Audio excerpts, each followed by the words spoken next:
Hello बच्चों, बाल मंदिर के इस YouTube चैनल में आपका स्वागत है। बच्चों, हम लोग बात कर रहे थे प्रकाश विद्युत प्रभाव के बारे में, जिसमें मैंने आप लोगों को प्रकाश विद्युत प्रभाव किसे कहते हैं, इसके बेसिक के बारे में मैंने आपको समझाया था और मैंने इसका प्रायोगिक व्यवस्था मैंने दर्शाई थी। इस प्रकार की व्यवस्था अपने सामने थी। ये कैसी है? प्रकाश विद्युत प्रभाव की कैसी व्यवस्था है बच्चों? प्रायोगिक व्यवस्था है। कैसी व्यवस्था है? प्रायोगिक व्यवस्था है। बच्चों, अब मैंने कल आपको बताया था कि जैसे ही कैथोड के ऊपर प्रकाश गिराते हैं, कैथोड से क्या होता है? इलेक्ट्रॉनों का क्या होता है बच्चों? उत्सर्जन होता है। क्या होता है? उत्सर्जन होता है। और यह इलेक्ट्रॉन किसकी तरफ आकर्षित होते हैं बच्चों? एनोड की तरफ। और क्या होते हैं?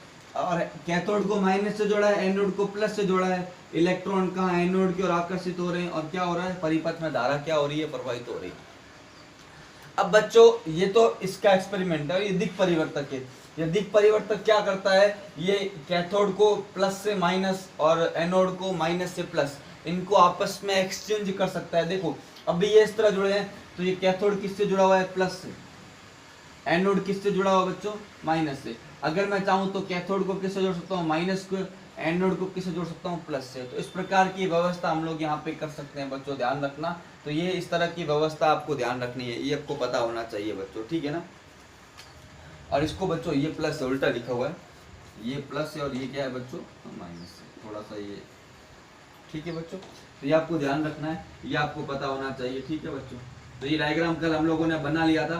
अभी मैं इसमें कुछ बातें इंपॉर्टेंट आपको बताऊंगा। आज क्या है कि इसके प्रायोगिक परिमाण अब एवं उनकी व्याख्या। अब हम लोग क्या करेंगे? हम तीन बातों की ध्यान रखेंगे बच्चों। एक तो क्या है? आपतित प्रकाश की तीव्रता। आपतित प्रकाश की तीव्रता। और दूसरा, आपतित प्रकाश की आवर्ती। आपतित प्रकाश की तीव्रता, दूसरा है आपतित प्रकाश की आवर्ती। और बच्चों, तीसरा पॉइंट है, ध्यान रखना, विभवांतर, आरोपित विभवांतर। ये तीनों पॉइंट पे किस प्रकार प्रकाश विद्युत प्रभाव निर्भर करता है, इनकी डिस्कस करेंगे बच्चों। तीन चीजों की बात करेंगे बच्चों। कौन कौन से? एक तो आपतित प्रकाश की तीव्रता, एक आपतित प्रकाश की आवर्ती, और एक आपतित प्रकाश, आपतित क्या है? विभवांतर, ध्यान रखना, विभवांतर, ध्यान रखना। तो इसको हम डिस्कस करेंगे, तीनों पॉइंट्स को अच्छे से डिस्कस करेंगे। तो बच्चों, हम लोग सबसे पहले पहला पॉइंट लेते हैं। क्या लेते हैं बच्चों? सबसे पहले हम बात करेंगे फर्स्ट पॉइंट के बारे में। किसके बारे में? फर्स्ट पॉइंट के बारे में, कि प्रकाश विद्युत धारा, इस परिपथ में धारा कौन सी बहती है बच्चों? प्रकाश विद्युत धारा, ध्यान रखना। दिशा क्या होगी? दिशा होगी प्लस से माइनस। इसके कारण धारा बहेगी नहीं बहेगी? क्योंकि इलेक्ट्रॉन गति करेंगे, परिपथ में धारा भी तो बहेगी, क्योंकि इलेक्ट्रॉन यहाँ से यहाँ पहुंच रहे हैं, तो परिपथ में धारा बहती है। उसको बोलते हैं प्रकाश विद्युत धारा। इलेक्ट्रॉन को क्या बोलते हैं? फोटो इलेक्ट्रॉन या प्रकाश इलेक्ट्रॉन। तो हमारी पहली बात क्या है? हमारी पहली हेडिंग है कि प्रकाश विद्युत धारा, प्रकाश विद्युत धारा पर आपतित विभवांतर का प्रभाव। आपतित विभवांतर का प्रभाव।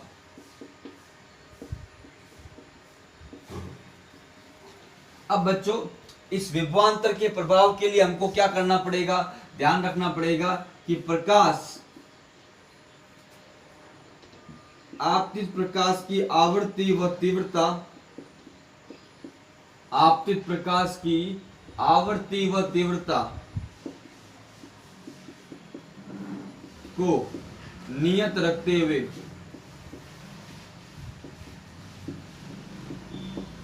क्या किया?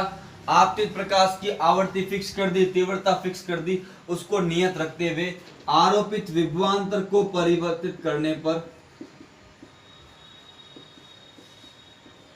आरोपित विभवांतर को परिवर्तित करने पर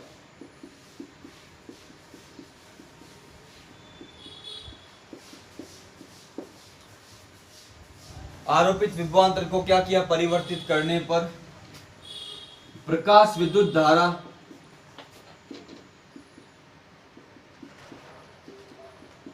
में प्राप्त परिवर्तन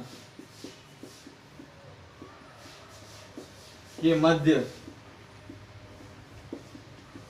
आलेख बनाते हैं।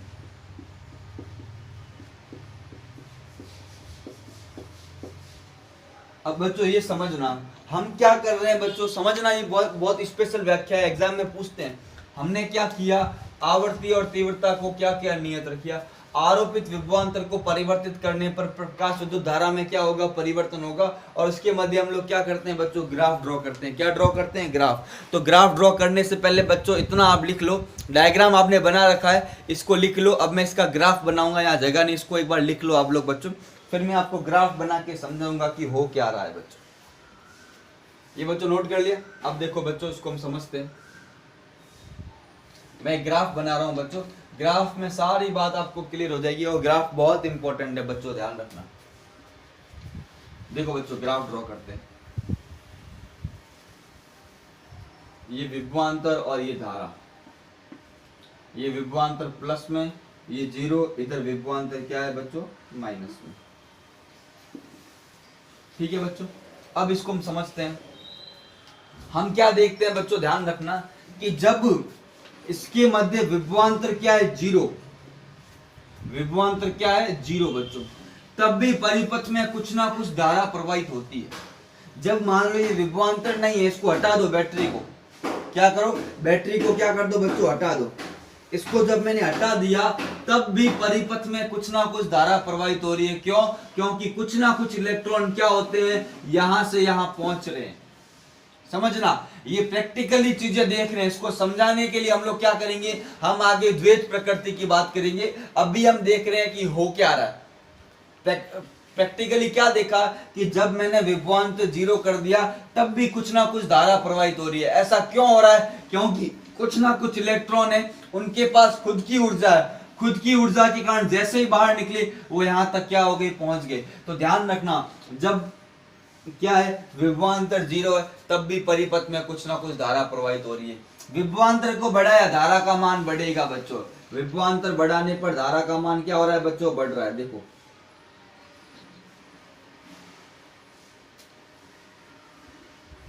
और एक पॉइंट पे जाके बच्चों धारा का मान क्या हो गया बच्चों, नियत हो गया। अब नियत क्यों हो गया बच्चों, देखो ये तो समझो, ये डायग्राम बना रहा हूं, ग्राफ। ग्राफ बहुत इंपॉर्टेंट है बच्चों। यहाँ धारा क्या होगी बच्चों, नियत धारा। ऐसा क्यों हुआ, इसके बारे में मतलब, अब मैंने विभवांतर बढ़ाया, धारा का मान क्या हो गया, बढ़ गया। ये आई का ग्राफ बना रहा हूं। अब धारा का मान क्यों बढ़ा, धारा का मान बढ़ा क्योंकि इलेक्ट्रॉन, अब पहले मान लो 5 इलेक्ट्रॉन के पास ऊर्जा थी, उसमें से 2 पहुंच पाए, 3 नहीं पहुंच पाए, क्योंकि 2 के पास, इससे कितने इलेक्ट्रॉन निकले, मान लो 5 इलेक्ट्रॉन निकले, 5 में से 2 तो पहुंच पाए, 3 नहीं पहुंच पाए। क्यों, क्योंकि 2 के पास ऊर्जा थी, 3 के पास नहीं है। धातु पृष्ठ से बहुत सारे इलेक्ट्रॉन निकल रहे हैं, सबके पास उतनी ऊर्जा होना आवश्यक नहीं है। तो कुछ इलेक्ट्रॉन पहुंच गए, कुछ नहीं पहुंच गए। जैसे ही विभवांतर बढ़ाया, तो अब देखो ये प्लस इलेक्ट्रॉन को क्या करेगा, अपनी और ये प्लस से जुड़ा हुआ, देखो ये एनोड किससे जुड़ा हुआ बच्चों, देखो एनोड प्लस से जुड़ा हुआ है। तो ये प्लस क्या करेगा, इलेक्ट्रॉन को खींचेगा, सारे के सारे इलेक्ट्रॉन यहाँ पे पहुंचना स्टार्ट कर देते हैं बच्चों, और धारा का मान बढ़ता है।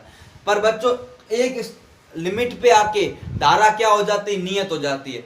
ऐसा क्यों होता है बच्चों, क्यों, क्योंकि जितने इलेक्ट्रॉन निकले थे वो सारे के सारे पहुंच गए, अब और इलेक्ट्रॉन है ही नहीं इसके पास। जब इलेक्ट्रॉन ही नहीं है तो धारा कैसे होगी बच्चों, मैंने अभी बताया 5 इलेक्ट्रॉन निकले थे, पांचों के पांचों क्या हो गए बच्चों, पहुंच गए। अब ना तो इलेक्ट्रॉन है, ना क्या है, धारा है बच्चों। तो ध्यान रखना, यहाँ पे क्या हो गया, जीरो हो गया। नेक्स्ट क्या हो गया, संतृप्त हो गए। क्या हो गए, संतृप्त हो गई, एक लिमिट तक पहुंच गई बच्चों, ध्यान रखना। अब क्या किया, अब दिक् परिवर्तक की सहायता से क्या किया बच्चों, देखो इसको जोड़ दिया माइनस से, इसको जोड़ दिया प्लस से, सॉरी इसको जोड़ दिया, एनोड को किससे जोड़ दिया, माइनस से, कैथोड को किससे जोड़ दिया, प्लस से जोड़ दिया। अब ये माइनस इलेक्ट्रॉन को क्या करेगा, रोकेगा। तो जैसे जैसे माइनस विभव बढ़ाऊंगा, इलेक्ट्रॉन क्या होंगे, प्रतिकर्षित, मतलब धारा का मान क्या होता जाएगा बच्चों, कम होता जाएगा। क्या होता जाएगा, कम होता जाएगा। और फाइनली धारा का मान क्या हो जाएगा बच्चों, जीरो हो जाएगा। क्या हो जाएगा, जीरो हो जाएगा। ध्यान रखना, एक नेगेटिव विभव पर धारा का मान क्या हो जाता है बच्चों, जीरो हो जाता है। क्या हो जाता है बच्चों, जीरो हो जाता है। ध्यान रखना, इसे आपको ध्यान रखना है। और ये विभव जो कहलाता है, ये माइनस वी नॉट, इसको हम लोग बच्चों क्या कहते हैं, इसको कहते हैं निरोधी विभव। क्या कहते हैं बच्चों, इसको निरोधी विभव बोलते हैं। कट ऑफ पोटेंशियल, निरोधी विभव बच्चों नेगेटिव होता है। क्यों हुआ बच्चों ऐसा, क्योंकि नेगेटिव, ये नेगेटिव होने के कारण इलेक्ट्रॉन को क्या कर रहा है बच्चों, प्रतिकर्षित कर रहा है, तो इलेक्ट्रॉन जो पहुंच रहे हैं अभी इनको क्या कर रहा है, रोक रहा है, और एक निश्चित पॉइंट पे धारा का मान बच्चों क्या हो गया, शून्य हो गया बच्चों, क्या हो गया, शून्य हो गया। समझना सारी बातें बच्चों। जब विभवांतर शून्य है तब भी परिपथ में कुछ धारा प्रवाहित हो रही है, क्योंकि इलेक्ट्रॉन के पास कुछ ऊर्जा है। विभवांतर को बढ़ाने पर धारा का मान बढ़ रहा है, इलेक्ट्रॉन ज्यादा पहुंच रहे हैं। एक लिमिट पे जाके धारा क्या हो जाती है, नियत हो जाती है, संतृप्त हो जाती है। ध्यान रखना, यहाँ पे इधर पहुंच के बच्चों इधर क्या लिखोगे, संतृप्त धारा। जो वर्ड क्या होगा बच्चों, संतृप्त धारा। संतृप्त का मतलब क्या है, नियत हो गई बच्चों, ध्यान रखना। क्यों, क्योंकि जितने इलेक्ट्रॉन थे उतने को उतने पहुंच गए। नेगेटिव जब लगाया तो धारा का मान क्या हो गया, कम होता गया, और एक पॉइंट पे क्या हो गया, जीरो हो गया। बच्चों ध्यान रखना, ये कैसी धारा है बच्चों, संतृप्त धारा। और ये तीव्रता I1, ये तीव्रता क्या ली मैंने, I1 तीव्रता पे किया। अब मैं क्या करता हूँ, एक और तीव्रता लेता हूँ, I2। क्या लेता हूँ, I2 तीव्रता की बात करता हूँ। I2 I1 से क्या है, ज्यादा। पहले मैंने प्रयोग कौन सी तीव्रता पे किया, I1 तीव्रता पे किया। अब मैं प्रयोग कौन सी तीव्रता पे करूंगा, I2 तीव्रता पे। जब मैंने I2 तीव्रता पे प्रयोग किया तब मैंने देखा कि I2 I1 से क्या है, ज्यादा है। तो बच्चों इसमें क्या हो रहा है, इसमें इलेक्ट्रॉन ज्यादा मिलेंगे। I2 I1 से ज्यादा है, जितनी तीव्रता बढ़ेगी इलेक्ट्रॉनों की संख्या बढ़ेगी। हम बात करेंगे आगे, तीव्रता बढ़ने पे क्या होता है, इलेक्ट्रॉनों की संख्या बढ़ती है, धारा का मान भी क्या हो गया, बढ़ गया। पर ध्यान रखना, निरोधी विभव का मान क्या रहेगा, समान रहेगा। इसको बच्चों हम बाद में करेंगे, पहले खाली इसी की बात करते हैं। ये आप इसको समझ लो, इसको हम बाद में करेंगे वरना कंफ्यूज हो जाओगे। पहले खाली इसकी एक ग्राफ को बना लो, मैं सारे पॉइंट आपको लिखा देता हूँ। यहाँ पे जो धारा है इसको हम लोग क्या कहते हैं, इसको कहते हैं प्रकाश विद्युत धारा। बच्चों ये नोट कर लो, फिर मैं सारे पॉइंट एक एक करके आपको लिखवाता हूँ। जो मैंने अभी आप लोगों को बोले वो सारे के सारे पॉइंट लिखवाता हूँ।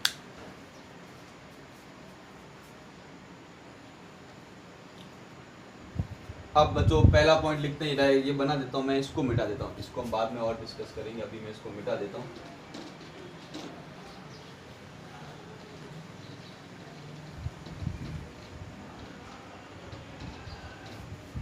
बच्चों सबसे पहला पॉइंट, बारिश बच्चों हो रही है, थोड़ा सा गीला गीला सा बोर्ड थोड़ा सा हो रहा है। जब कैथोड व एनोड के मध्य, जब कैथोड व एनोड के मध्य विभवांतर शून्य है तब भी परिपथ में, तब भी परिपथ में कुछ न, परिपथ में प्रकाश विद्युत धारा प्रवाहित होती है।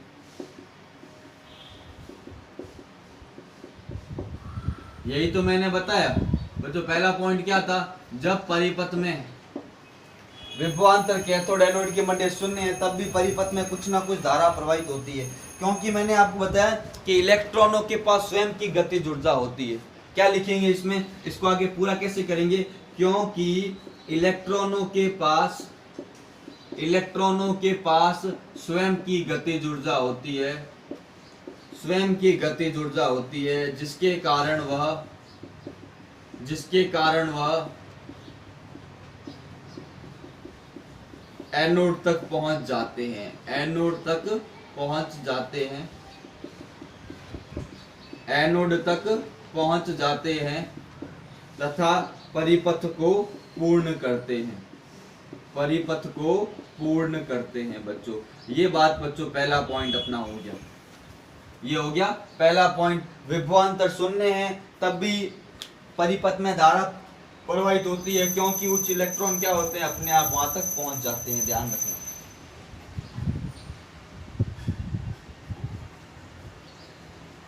ठीक है बच्चों, हो गया पहला पॉइंट।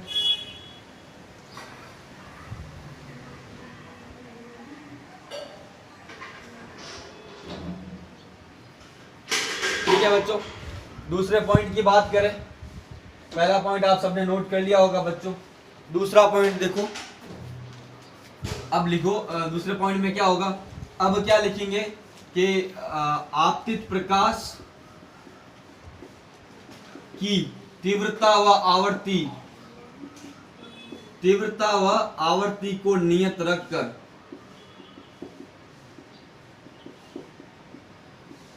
तीव्रता व आवृत्ति को नियत रखकर कैथोड व एनोड के मध्य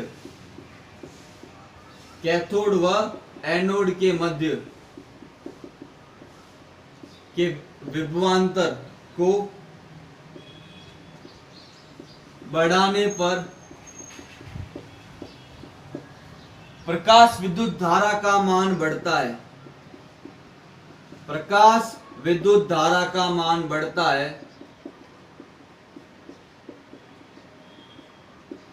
है तथा एक निश्चित मान पर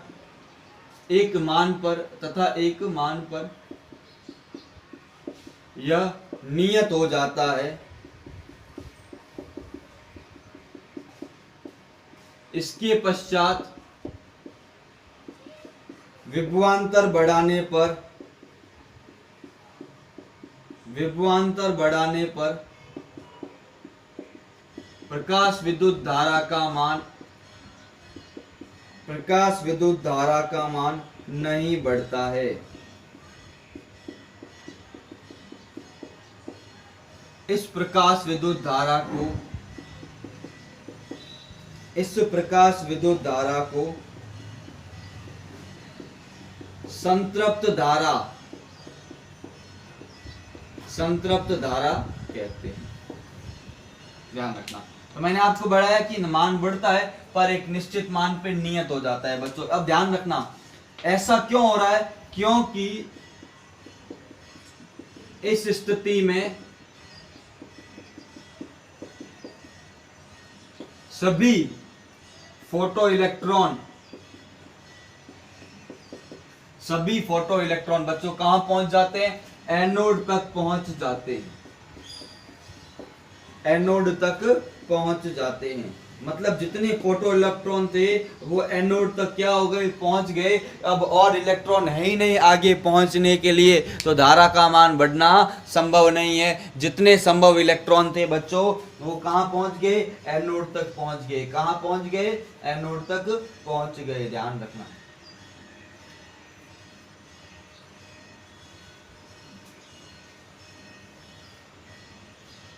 ठीक है बच्चों, तीसरे पॉइंट की बात करें, नोट कर लो इसको अच्छे से आप एक बार।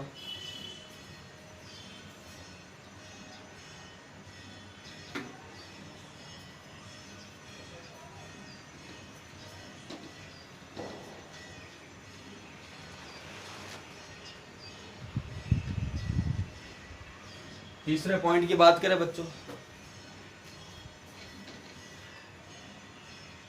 अब क्या कर रहे हैं? दिक् परिवर्तक की सहायता से, इसको भी इरेज कर देता हूं ताकि हमको जगह मिल जाए। तीसरा पॉइंट थोड़ा सा बड़ा है।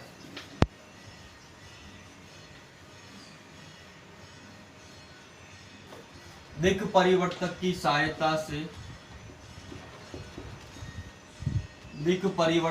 सहायता से एनोड व कैथोड की ध्रुवता बदली जाती है।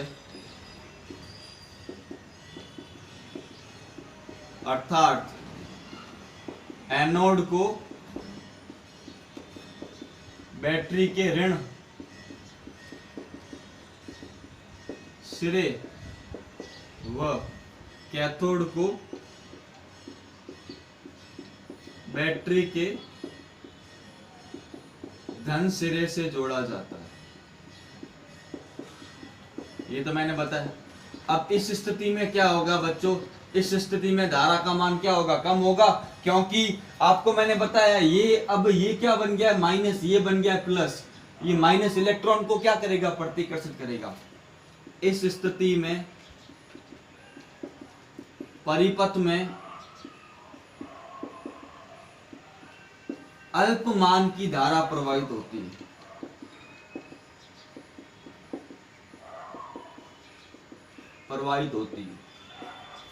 अल्प मान की धारा प्रवाहित होती है क्योंकि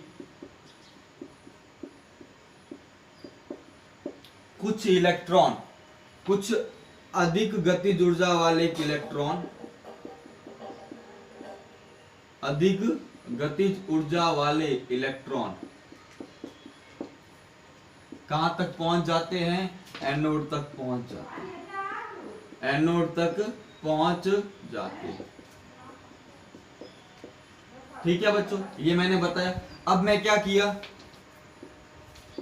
एनोड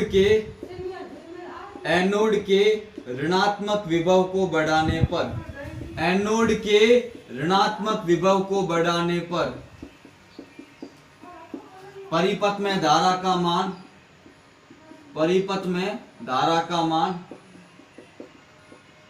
कम होता जाता है, कम होता जाता है तथा एक नियत मान पर, तथा एक निश्चित मान पर, तथा एक निश्चित मान पर धारा का मान शून्य हो जाता है, शून्य हो जाता है। इस निश्चित मान को, विभव के इस निश्चित मान को, विभव के इस निश्चित मान को, विभव के इस निश्चित मान को निरोधी विभव कहते हैं। निश्चित मान को निरोधी विभव कहते हैं। क्या कहते हैं बच्चों? निरोधी विभव कहते हैं। क्या कहते हैं? निरोधी विभव कहते हैं बच्चों, ध्यान रखना ये। तो ये बात, अब इसमें बच्चों मैं निरोधी विभव की परिभाषा बता देता हूं, पर ये पॉइंट ध्यान रखना है कि मैंने क्या किया, कैथोड एनोड की ध्रुवता को क्या किया, बदल दिया। धारा का मान कम होने लगा और एक निश्चित मान पर धारा का मान क्या हो जाता है, शून्य हो जाता है। उस निश्चित मान को क्या कहते हैं? निरोधी विभव कहते हैं। क्या कहते हैं? निरोधी विभव कहते हैं, ध्यान रखना। तो निरोधी विभव की परिभाषा क्या होगी, इसकी परिभाषा देखो। निरोधी विभव, या इसको बोलते हैं कट ऑफ वोल्टेज, या इसको बोलते हैं अंतक विभव। तो क्या लिखेंगे? कैथोड के सापेक्ष एनोड का वह ऋणात्मक विभव, कैथोड के सापेक्ष, कैथोड के सापेक्ष एनोड का वह ऋणात्मक विभव, एनोड का वह ऋणात्मक विभव, एनोड का वह ऋणात्मक विभव जिस पर प्रकाश विद्युत धारा का मान, प्रकाश विद्युत धारा का मान, प्रकाश विद्युत धारा का मान क्या हो जाए बच्चों? शून्य हो जाए। क्या हो जाए? शून्य हो जाए। क्या कहलाता है बच्चों? निरोधी विभव या अंतक विभव कहलाता है। क्या कहलाता है? निरोधी विभव कहलाता है या अंतक विभव कहलाता है।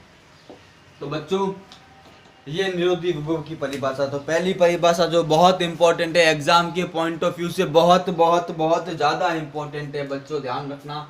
वेरी वेरी वेरी इंपॉर्टेंट बच्चों, इसको ध्यान रखना। इसे वी नॉट, ये भी ध्यान रखना, इसे वी नॉट से प्रदर्शित करते हैं बच्चों। तो ये आपको ध्यान रखना है। तो पहला पॉइंट मैंने आपको बताया कि किस प्रकार विभव को परिवर्तित करने पर धारा का मान कम ज्यादा होता है बच्चों, ध्यान रखना। बच्चों इसको अच्छे से नोट कर लो, इसको अच्छे से एक बार नोट कर लो। और दूसरे पॉइंट में मैं आपको बताऊंगा बच्चों किस प्रकार तीव्रता और आवर्ती की बात करते हैं। आज के लिए हम इतना ही रखते हैं, अगले लेक्चर में बताऊंगा तीव्रता और आवर्ती के साथ किस प्रकार प्रकाश विद्युत धारा में परिवर्तन होते हैं, एक लेक्चर। और उसके बाद फिर हम इसको समझाने की कोशिश करेंगे, किसके द्वारा? फोटोन के द्वारा। वहीं से अपने प्रकाश की द्वैत प्रकृति आएगी। तो वो इतना ही चैप्टर है अपना जिसमें हम न्यूमेरिकल भी आते हैं, सारी बातें आपको बताऊंगा। आज के लिए हम इतना ही रखते हैं बच्चों। वीडियो को ज़्यादा से ज़्यादा अपने फ्रेंड्स में शेयर करें, जितना हो सके उतना शेयर करोगे बच्चों तो हम और ज़्यादा मोटिवेट होंगे, और ज़्यादा आपके लिए और ज़्यादा से ज़्यादा हम लोग वीडियो बनाने की कोशिश करेंगे। ठीक है बच्चों, तो अभी हम 3 दिन वीडियो बना रहे हैं ताकि आप लोगों को टाइम भी मिले, आप अपना पूरा टाइम भी, समय भी इसमें लगाएं और आराम से वीडियो देखें। तीसरा चैप्टर चल रहा है अपना जो पूरा हो जाएगा जल्दी। छोटे चैप्टर है, स्टार्टिंग के 2 चैप्टर बहुत बड़े थे, अब चैप्टर छोटे छोटे से चैप्टर है बच्चों। थैंक यू सो मच बच्चों।